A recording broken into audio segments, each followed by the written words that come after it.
Welcome to another edition of the Good and Plenty podcast. I'm your host, Jeff Goodman, and we are recording here from the TD Bank North Garden. Old school, TD Bank North, that's right. That is the voice of Chris Granum, my producer / co-host, and we're here just before the Celtics-Raptors game. Celtics have lost 3 in a row, but we're not going to talk about NBA. We're going to go college hoops, even though sometimes the Celtics look like a college team. They have lately, yeah, that's for sure. But yeah, let's stick with college today. We'll stick with college, and I think we got to start with obviously the big news of the week, and that is Duke losing Tre Jones, their point guard, their best defender, their intangible guy, their kind of do-it-all, most important player, and maybe the guy that they can least afford to lose. I mean, even if they had lost R.J. Barrett to this shoulder injury, and we don't know how long Tre Jones is going to be out. It could be 2 weeks, it could be 6 weeks. We don't know at this point. Right. But even if they had lost R.J. Barrett, well, you got Cam Reddish you could plug in. You could plug in guys, yeah. You know, Tre Jones is their point guard. And again, I think the biggest problem with losing Tre Jones isn't on the offensive end. I think Duke's going to be able to score. I think it's defensively where he was kind of like Ashton Hagans is for Kentucky. He'll get up in guys. Duke's good defensively, but they're really good because of Tre Jones, because of the pride he takes.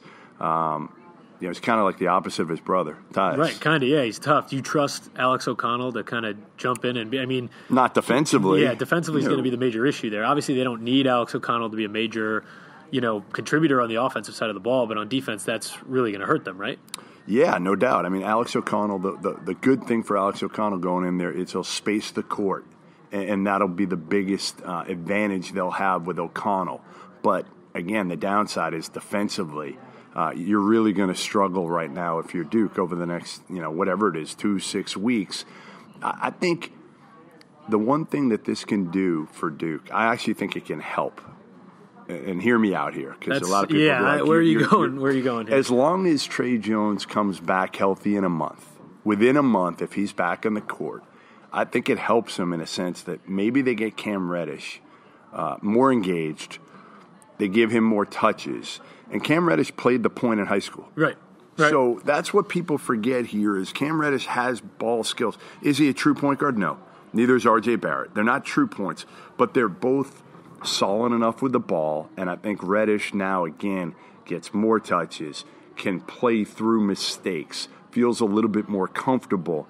And again, defensively, no, they're not going to be as good. But I think offensively, as long as, again, you do this and for the next 8 games, let's say he's out a month, which is, I think, probably accurate. Yeah. 8 games, let's say you go 6-2, even 5-3 without him. As long as he comes back and then you get Reddish feeling more comfortable, more confident, because, I mean, up until that shot against Florida State. Yeah, it wasn't really much going for him. No. He wasn't flowing well at all. He was not. And maybe, again, it's hard when you're like the 4th guy. And you're going to Duke thinking, I'm the guy. Yeah. Like, I may be the number 1 overall pick. His entire life, yeah. A lot of people thought going into the year Cam Reddish had a chance to be the number 1 overall pick.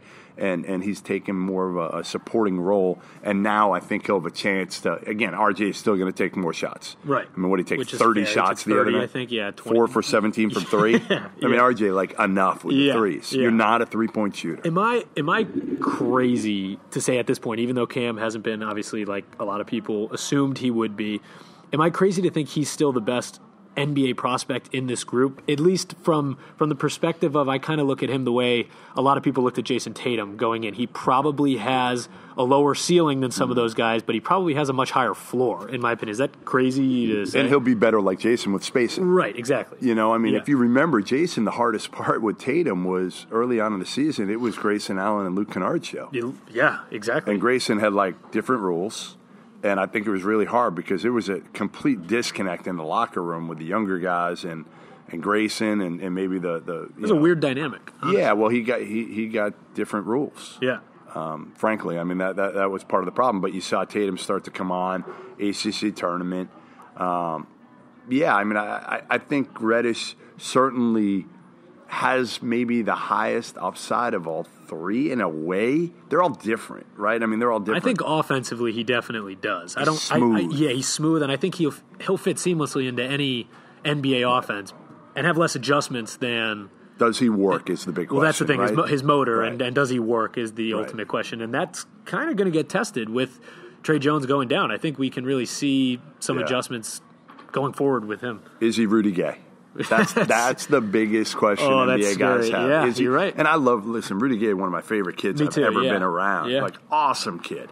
But, again, that's not who you want to be compared to in a sense of, like, not really fulfilling your potential, right? I mean, Rudy Gay coulda, shoulda, woulda been an NBA All-Star, a perennial All-Star, and never kind of realized that potential. You know, I think Cam Reddish, again, has a world of talent.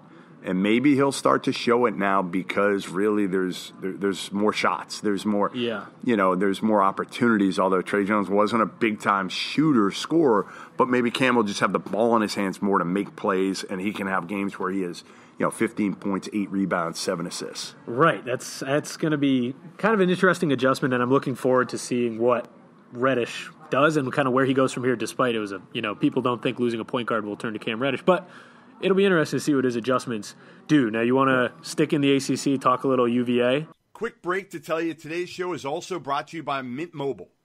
There's nothing better about the holiday season than unwrapping a brand new phone until you get hit with your brand new monthly bill. Big wireless providers can really suck the joy out of the holidays. So this year, don't just upgrade your phone. Upgrade your wireless provider and switch to Mint Mobile. For a limited time, Mint Mobile is offering the best holiday deal in wireless you've ever seen. 3 months of service for only $20. Mint Mobile's holiday deal is here for a limited time. $20 total gets you 3 months of wireless service with 5 gigabytes of 4G LTE data each month, plus unlimited talk and text. Use your own phone with any Mint Mobile plan.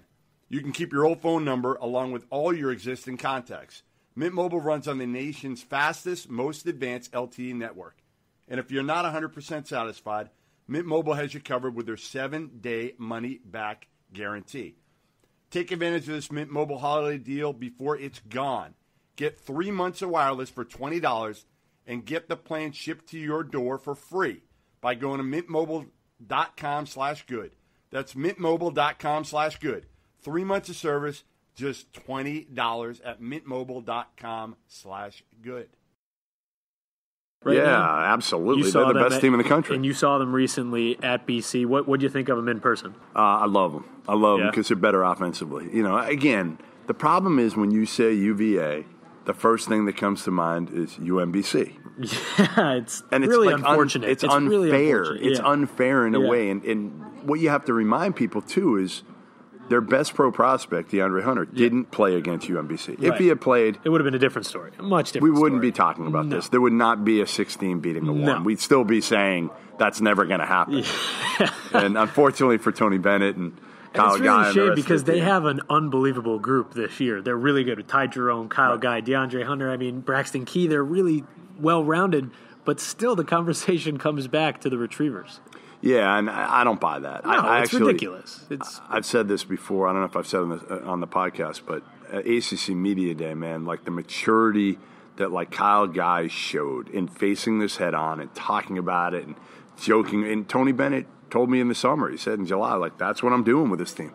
Yeah. Like I'm not talking about it. I'm not hiding it. We know we're going to get the questions all year. I think the bottom line with this team is they've got way more offensive firepower than they've had in the past. You see it. Ty Jerome can go for 20. Right. Kyle Guy's an elite shooter. DeAndre Hunter coasts at times, but still has that top, lottery pick potential, can really guard multiple positions, can score inside and out. And as you said, Braxton Key's had his moments. Diakite was terrific against BC.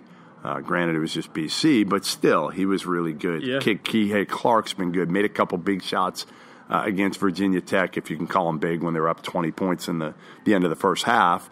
But I think they've got a good 7-8 man, and then Jay Huff is coming a little bit. And I talked to one NBA guy recently who loves Jay Huff and said, listen, this is a kid that can really help him on the offensive end. But, Tony Bennett, if you don't defend, you're not going to get on the court and stay on the court, and that's why Jay Huff hasn't played. Yeah, so now UVA turns Saturday. They go to Duke. They turn to Duke, and obviously that's two of the best teams in the country, most well-rounded teams in the country. They're going into Cameron. What's your take on an obviously Trey Jones-less Duke here. So what are you looking for in this one? I was there last year when Virginia beat Duke at Cameron, and I think they're going to do it again. Really? I really do. I think I've said it for weeks. I think Virginia's the best team in the country. I think they're going to be the last one standing, just because I think they're so solid in every regard. Last year, they didn't turn the ball over at Cameron, and that's generally, you're going to get rattled, right? Playing at Cameron, that's generally what happens. But this team's even a year older now, and they just know their roles, and to me, even like a Jack Salt doesn't give you a lot down low, but he's solid enough to help negate some of those drives. Because, listen, Zion and RJ are going to come at you. I mean, that's what they're going to try to do against Virginia. I expect Zion to have some trouble because the one thing these guys kind of do is they'll get out of control. Right. Zion picks up offensive fouls. RJ, same thing. They attack. And Virginia does such a good job of staying solid with their defense. I'm not sure they're the best team in the country defensively right now. I think that might be Texas Tech.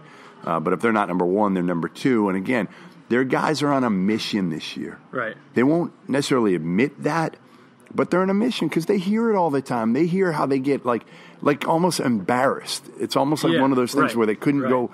Kyle told me he couldn't walk around campus after that loss with his head held up for a while. It took a while to get over this. So that kind of taste is in their mouth all year.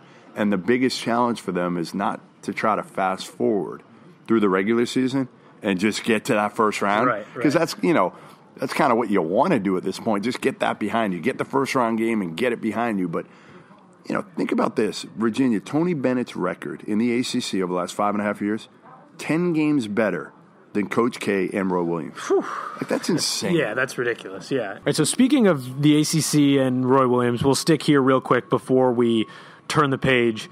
UNC, Louisville, on Saturday, it was not pretty. Louisville went into UNC. They beat up on them pretty good. I mean, what's your takeaway here? Are you looking at, when you look at this game, do you look at what Louisville now brings to the table or what UNC lacks? Where do you look at it there? I just saw Louisville recently, and I know they're not that good. They're not that talented.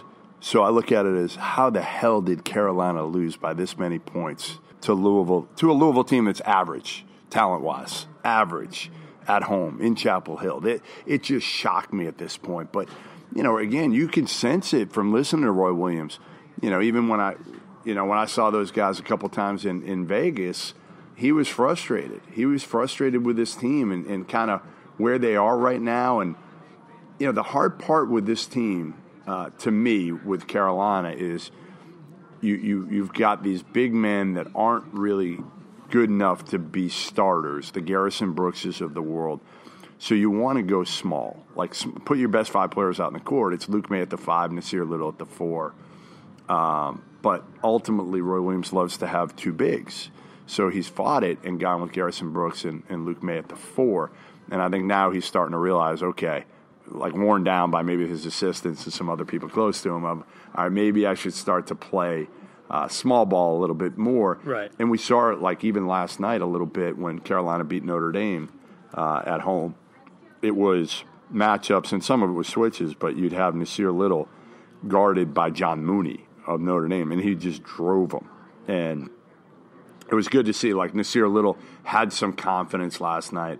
Only finished with 11 points, but in 18 minutes, didn't settle, didn't take a 3. That's the best part. When you can see a Nasir Little box score and not see a 3-point attempt, that's a good thing because he's got to be aggressive. And when he's at the 4, he should be able to drive people. He can't do it at the 3 right now.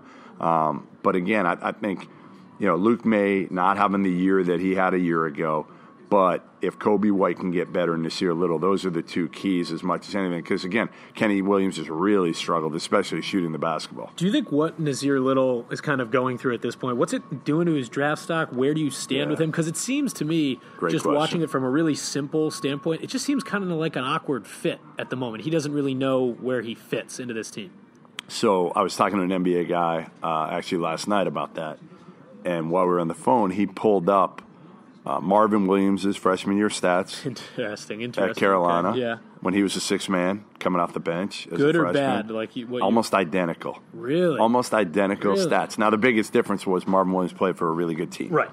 Nasir Little, like Carolina needs Nasir Little badly. So that's the biggest difference. But they're similar in terms of their production, in terms of their minutes. Now Marvin Williams really came on in the NCAA tournament, and I think ultimately if Nasir Little comes on at the end of the year when it matters in the NCAA tournament, none of these NBA people are going to care. They're not going to care. They've seen him. The biggest problem with him right now is a lack of confidence. Right. And it's just an awkward fit, and you're right. With Luke May and stuff, it just seems like they're, in a sense, kind of patching it together right now. They don't have that normal Roy Williams big man that they can kind of turn to. Like I don't know. Like it's just kind of a weird fit right now. But they're not disappointing per se, but they're on that track. You're writing about currently. It'll be up next couple days on WatchStadium.com. Your most disappointing team. So let's start there and give me who's in this conversation for you. I'm going to list 12. I could probably list most of the Pac-12, but I'm not going to do that. We'll start with number one, which is a Pac-12 school, and it's UCLA. So you're not going to include the entire Pac-12 as your entire list? I'm not going to do the whole thing, but we'll have 3 Pac-12 teams that will make the list. You're being kind. Being kind to the Pac-12. UCLA obviously has to make it. They're so soft. Steve Alford's gone. They're going to try to find a new coach. West Virginia, a close number 2. 0-5 in the Big 12. Like, think about that. 0-5 in the Big 12. This is a program that's finished in the top 2 in the Big 12 each of the last 3 seasons. Huggy Bear is like a lock to make the NCAA tournament, and they're not going to make it now. And, obviously losing Javon Carter and Dexter Miles was a killer, but they don't have the depth.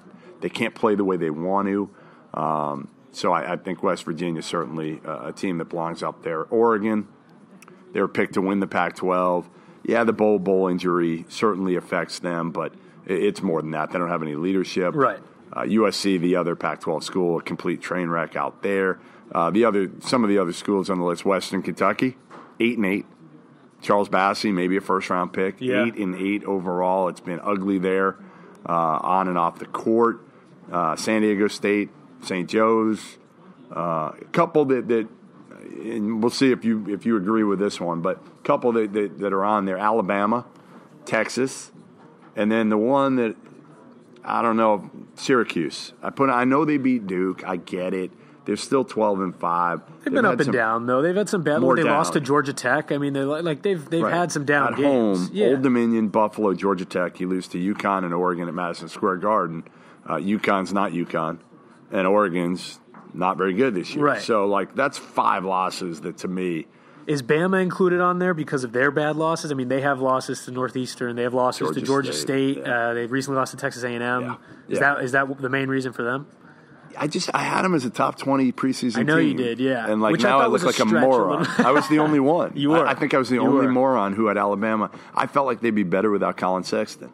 And they still have a chance. Listen, I had one coach tell me, and I kind of go through for every team what's wrong and can it be fixed. And I had one coach tell me the problem with Bama is their best offensive players are their worst defensive players, and their best defenders can't shoot. So that's a bad problem to have. Loyola Chicago's on that list too. They really haven't done anything. They haven't, but I think there was some reaches there at the beginning. I know you had them at 25? Yeah, you had them at 25. I think a lot of that was recency bias at the time, but I mean, they still have a good group. They still have a good core. So in that sense, it's definitely disappointing. Yeah, exactly. I mean, the Valley's not that good that they can't win. Like, out of those teams, the most likely to turn it, I would say, are the mid-major teams, just because they have a chance. Western Kentucky can win Conference USA still and win the tournament. Alabama, I think, could turn it. I think Alabama still has a shot. And Syracuse, who knows now after that win against Duke, Tyus Battle looked like Tyus Battle. Pascal Chukwu, your boy. Oh, my boy, He had like 40 rebounds. 40 rebounds, 900 blocks. It's unbelievable. He looked good, and we've known Imagine that's him in a for Friars while. uniform. Shut up. Just don't even bring that up. That makes me so mad. He should be. The Friars got a big win, though, last night. They did against Seton Hall, which was nice. They had a kind of a meltdown in Georgetown. Mac McClung with the Oh, big time my buzzer God. beater. That was like sticking You a knife. can't let Mac right? McClung, who can't shoot the ball. There was a and he lot hits of huge one. lot of problems with that loss at Providence. If we want to talk about that, this is going to turn into a 3-hour No, podcast. nobody so wants to hear that. let's not- Nobody wants to hear your let's- Providence yeah, Friars issues. No, because there's plenty of them. So is that basically your wrap for Those are disappointing teams? those are my your group? disappointing and yeah, I mean I think one of the team, again, USC being in there, the disappointing aspect really revolves around Kevin Porter Yeah, Jr. what's going on there? Have you heard anything? That's a really bizarre situation, and talk about disappointing. Yeah. I mean, he's one of my favorite draft prospects going into this season. He was Talented, man. and we barely got a chance to watch him. Now he's suspended. What's the deal there? What's going on? He played like 6 games, Yeah. start the season, was doing fine, averaging like 14 a game, shooting the ball better than we thought, and then all of a sudden he gets this like quad thigh injury, and he's out. And I'm told at that point there's a chance that he doesn't come back. NBA people are telling me, like, agents are telling him not to come back, sit it out. He's already a lottery pick. Why bother? Right. He comes back for the Oregon State game, makes a bonehead play at the end of the game where he tries to go 1-on-3, doesn't call a timeout. They lose. Then somehow, I guess he was really, like, sincere after the game, feeling bad, being accountable, and then all of a sudden they're in Corvallis, and then they play against Oregon a few days later, and he gets suspended indefinitely by Andy Enfield, Right. in a program that's pretty darn loose. So in order to get suspended like that, and Enfield said, like, he hinted at the fact that he may not play again. That may be the last There time had to have we been see. a real issue there, whether it's their relationship, whatever it may be. Like you said, they're a relatively loose program. They're not hard-nosed, Exactly. dropping guys left and right. So something definitely had to happen that was pretty serious in Enfield's eyes. Yeah, and like I talked to NBA guys, and a lot of them are like, well, he had a chance to go like as high as number 3. You think this odd suspension had. really hurts? Oh, yeah. Now people are digging into him. They were already digging. Now they're going to really He's got dig so in. much upside, though, in my opinion. He's so athletic. I Yep. mean, obviously, he's still pretty raw. He's a younger kid, but Undisciplined, yeah, untrustworthy. Like, that's a hard one to risk, like a top 5, even 10 pick. I think he goes somewhere in that 8 to 14 range at the end of the day. I don't think he's going to get out of the lottery because I think he's going to come in to a workout. He'll kill it in a workout. He'll make enough shots. And the interview process will be important. But let's face it, NBA guys, a lot of them are like, whatever. he you can, know what? Yeah, he'll Whatever be able you to do, swing it enough. Yeah, whatever you do, we got worse guys in our locker room. We can figure it out. Right, at We the can end of the day, patch we it got a strong enough locker room to be able to handle them. And, That's that right. might have been Portland back in the day even saying that, ridiculously. But, yeah, I mean, I think they're certainly a team, and Porter's a guy that the only reason they're relevant now is because of the Kevin Porter saga and what happens. Because they're done at this really point. disappointing because I was looking forward to watching him this season, and it'll be interesting to see his draft process. Yeah. Because, like you said, the way the program is talking about this, the way Enfield is talking about this, I don't really foresee him coming back at this point. Well, now, if you're him, Why would you? are you even going to bother Why would now? you? It's going to turn into a Ben Simmons thing where you're like, Yeah, screw it, yeah. I'm out. There's no reason. And you know what? I really wouldn't blame him. I don't know the situation, and I haven't done any digging, and there's really nothing out there, but it would be, fair for him to say that, in my opinion. So I got a little bit of news in the column, not like news, not hard news, Yeah. but interesting news. So Texas Tech's 15-1. They're number 8 in the country. Nobody saw this coming with Chris Right. Beard's team. He lost like 5 of his top 6. Obviously got Jarrett Culver, first-round pick, Yep. who I talked to the other day. What a good kid, man. What a good kid. From Lubbock, decided to stay at Texas Tech. Yeah, which I think is really cool. I He's love awesome. it when guys do that. Awesome. Yeah. But how about this? They may be getting a future NBA player back on their active roster here in the next 2 weeks. So they're already contending. Maybe Man, and then- maybe they can knock off Kansas' streak, and they're getting a kid, and it's not done. It could go either way, but this kid, Kayvon Moore, he's missed the first 16 games. He's a freshman, a top 50 player. He's out of Georgia, 6'7", long, kind of like Culver a little bit Right. in terms of how he looks. Long, athletic, skilled.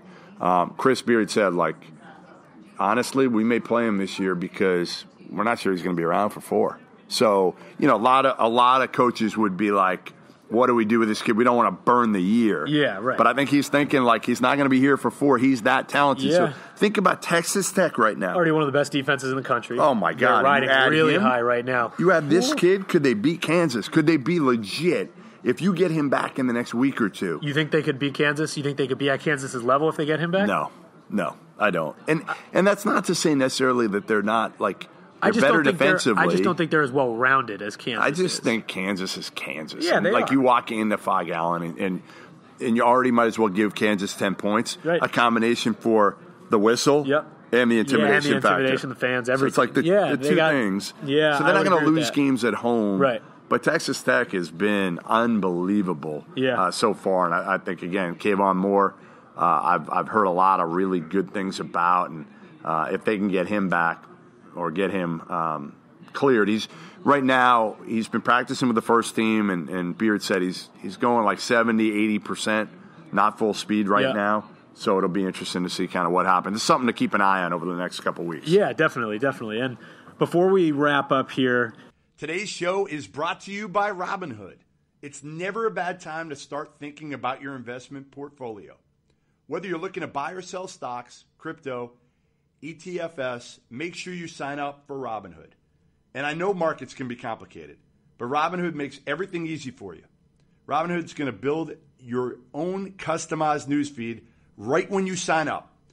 They sort certain stocks for you in different collections like the 100 most popular or social media or pharmaceutical, and you'll learn more about it as you go along. Get started today. Sign up is extremely easy. All it takes is 4 taps on your phone to start trading. Best part is, Robinhood doesn't charge commission fees. You keep all your profits. Robinhood is giving listeners a free stock like Apple, Ford, or Sprint to help build your portfolio. Sign up at plenty.robinhood.com. That's plenty.robinhood.com. you wanted to hit on a little net-centered discussion here. So, again, the net rating kind of is a curious point for people to look at. A lot of people are still learning it, still understanding. Coaches are still learning it. You want to talk about NC State with this. I'll let you have the mic here and take it away. I mean, listen, all I know is this sums up the net right now, and it scares me, not just the net, but also Ken Pom. All right, NC State is ranked 16th in the net, 29th in the Ken Pom. Okay? Here's their resume. They have 12 wins. You can look this up right now. I believe they're 12-4 maybe right now. 8 of their wins have come against these teams: Maryland Eastern Shore, UNC Asheville, Maine, Mount St. Mary's, USC Upstate, Loyola of Maryland, St. Peter's, and Western Carolina. You know what they have in common, Chris? What do they have in common, Jeff? They are all ranked at 290 or worse in the Ken Pom. That's insane. Am I right? Are they 12-4? No, they're 14-3. Sorry, 14-3. But you're right. I mean, so 8 of their 14 wins have come against these sisters of the poor. Okay, their other You're not 6. giving enough credit to USC Upstate, man. Come on. Yeah, that's not a great look. So what they're essentially doing is just hammering that efficiency category in the net. Is that correct? 100%. So that's exactly to kind of talk through in layman's terms. And I'm not an analytics guy at all, as you know. But what they're doing is, so in the net, the scoring margin is capped at 10 points. But efficiency, which is another category, is not capped. So they are beating these teams, these 8 teams, by like an average of like 25 points a game. And their efficiency numbers are off the charts in those games. Rightfully so. Now, the committee has said, don't play these 300-level teams. There's no benefit now. Stay away from it. Don't play them. Now, is NC State, are they manipulating the system, or did it just work out this way for them? Maybe it just worked out that way. I find that hard to believe. But the net just came on this year, so I think they got a little lucky. They might have. They very well could have. But maybe they are pounding teams and seeing how they're moving up in the net. But if teams see this, are teams going to start to schedule these? Like, why wouldn't they schedule USC Upstate and say, okay, we can score 110 points and smoke our offensive efficiency off the charts? Right. Makes sense, I mean, the rest of their resume, again, they're 16 overall in the net. I gave you 8 wins. Right. Okay, here are the rest. Auburn at home, good win. Yep. Penn State neutral. Yeah. It's fine. Pittsburgh home. Yeah. Should win. Yeah. Miami away. Miami's bad. Right. Vanderbilt neutral. Big deal. Mercer at home. I just gave you their wins. Yeah. How the hell are they 16? Right, that's bizarre. And it seems to me, if you're looking at net specific here, there's a little manipulation. Granted, it probably is luck because the system just came out. But teams are going to start to do that down the road if they find a way to manipulate this net because it's an important rating, obviously. I mean, it may be the one that that most of the committee members rely on come selection But time. if this starts to happen and say next year teams start to do this sort of thing, is its relevancy, is its importance going to fall? Well, I think they'll have to change They're it. going to have to. You see, I would have. Because then again, teams' I'm not a numbers efficiencies guy. are just misleading. I'm not a numbers guy, but Right. why isn't it just based on who you beat, right? Where you beat them, and how good the team is? I think the efficient and who they play. Adding in the efficiency, I don't like that. It just adds in loopholes for teams to jump in, and I think it adds in misleading stats. What does efficiency have to do? I guess it does, but only to a point, because you look at a team like anyone through their non-conference schedule, their efficiency is going to be a hell of a lot different than it is at the end of their conference schedule. So, absolutely. So, but again, even through their conference schedule, it's going to be skewed by that non-conference schedule if it's an easy one like NC State. So, yeah, I mean, this is remarkable. How about that? It is, and maybe they always say it still is a work in progress, blah blah blah. So maybe it is at this point, and maybe they'll correct this, but I find that hard to believe at this point that there isn't going to be some manipulating down the road. No, I'm with you. Yeah. I'm with you. Absolutely. They're probably not the only ones. If I look at it closely, I bet you there's other teams that are playing teams in the 300s right now. 100%. That their net is higher than their resume would suggest it is in terms of who you've beaten, how good the team is you've beaten. And where you've beaten. I think it's just making the formula a little more simple is all it would really take to avoid that kind of thing. And again, work in progress, maybe it will be. But for now, I see that maybe becoming an issue down the road here. All right, and for now, we got to get going because we got a little Brad Stevens media availability coming up in a few minutes. Maybe we can ask him about the net. We'll ask him about it. How much? Seriously, how much will you pay me if I ask Brad about the net? I'd give you $100 if you asked him about the net. He would, being the basketball head that he is, he'd probably talk about it. He probably would. You know he's what? a nice guy. I won't take the $100 from you, but I may ask him about the net just to see his reaction to that. I would audibly laugh in the background. What do you think he'll do? Straight face? He would straight face. He's such a nice guy. He'd straight face it, and he'd give you an actual answer because he has an opinion on it. I've known him a long time. He's a basketball head. He might have a little fun with me. I bet he would. I think I'm gonna try it. Do it. Yeah, we can add in the clip if he does. All right, we'll add in the audio at the end if I have the balls to ask Brad Stevens about the net going before into a huge Toronto, right, a huge matchup, huge game, right? Trying to end a losing streak. Brad, big regular season game here. I want to get your take on the net rankings. The what? The college basketball net rankings. Oh, I don't even know. Is that the new RPI? Yeah. Oh, well, to be honest with you, I have not looked at any of them. So I'm sure that they have provided angst for a number of college coaches. This is the time of the year that is most stressful if you're a college coach because you can't see the end of the tunnel and you know that every single game means a ton to getting into the tournament. That's all you really want to do. You love the RPI, didn't you? I love all that stuff as long as we were ranked highly. What about if I ask Kawhi about the net? Kawhi, he'll just look at you like, what? Will he do the laugh? Can I get the laugh? I don't think you'll get the laugh because if I could get the laugh, did I ever tell you my Kawhi story? No. I've told you. No? No, I don't think so. I never said the Kawhi story? I don't think so. All right, we'll end on this. Kawhi, I was the first person to do a national story on Kawhi when he was a sophomore at San Diego State. Okay. So I show up at noon, and I'm in the SID, his office, Darren, great guy. And it's supposed to be at noon. I showed up, 11:45. We're waiting. Noon, 12:15, 12:30, no Kawhi. 12:45, no Kawhi. I can see Darren's starting to get a little bit nervous. Because, again, this is his first national interview. Right. You think for sure most kids are there early. They're excited ready to talk to to me. Yeah. They want to talk, not just because it's me. So when did he show up? How long? So we called him. He called him at about 12:45, 12:50. He's like, Kawhi, where are you? And Kawhi's like, oh, man, I'm just out at the Department of Motor Vehicles helping my cousin get his license. And he's like, well, you had this interview here with, guy at Fox, National, like first thing, we got you this. And he's like, all right, I'll be there in a little while. Came in, just did the interview. Like again, not disrespectful, looked at me the entire time, was great. Right. But it just shows you it's like a lack that of... Kawhi never, no, I think I actually took it as a real a positive that Kawhi just doesn't care about attention. Really? Just wanted to play ball. Okay. Like most kids would have loved it, right? They would have been there 20 minutes early. Yeah, they wanted their first national story. Right. Kawhi didn't give a shit. Yeah. And I look at as a all college this stuff, coach, that's gold. That's gold. I think and even now, yeah.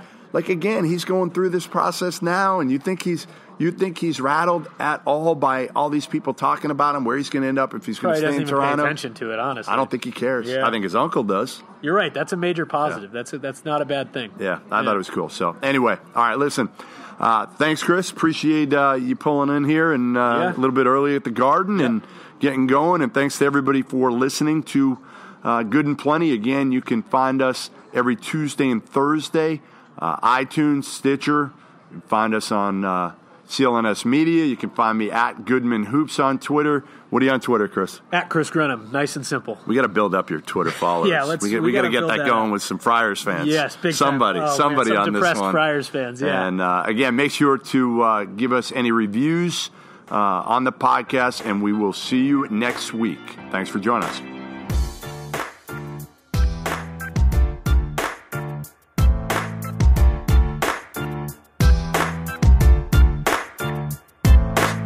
Hey sports fans, I'm Coach Nick of the B-Ball Breakdown podcast on the CLNS Media Network. I break down the NBA from a coach's perspective and have some of the best basketball minds join me weekly to discuss the latest NBA news and what's truly going on the court. Subscribe to the B-Ball Breakdown podcast wherever you get your podcasts or find us on clnsmedia.com. It's a great conversation. You in?